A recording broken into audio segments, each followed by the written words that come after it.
या ना पहिल्यापासून झाड आपटेक घेतं, पॉवर भेटेल त्याच्यामुळे झाड एकदम निरोगी राहत. नमस्कार, मी प्रदीप रामनाथ गायकवाड. आपण हे तुमच्या आजूबाजूला मिरची हे पीक बघतोय, व्हरायटी कोणची हो? ही लालपरी आहे, 3.5 महिन्याचा प्लॉट झालेला आहे. तिकडं जो काही प्लॉट दिसतोय आपल्याला तो तर कीटनाशक तो कीटकनाशकचा आहे. कीटकनाशक. आपला हा जो काही आहे तो आपला पूर्ण एससीटी वैदिक एससीटी वैदिकचा आहे. त्यांची किती लागवड होती? सोबतचीच तेवढीच लागवड लागवड होती. होती. आपले आतापर्यंत किती क्विंटल मिरची मार्केटमध्ये गेली? 40-45 क्विंटल गेली असेल.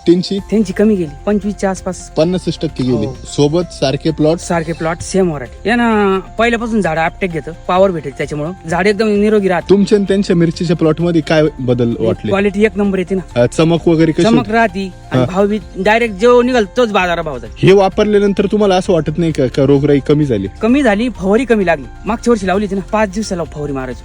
आता तसं 98-99 दिवशी आणि झाड नाही का, हा, मी तर म्हणतो कमी व्हायला पाहिजे. ते आखी म्हणजे खूप वाढतं, खूप वाढलं.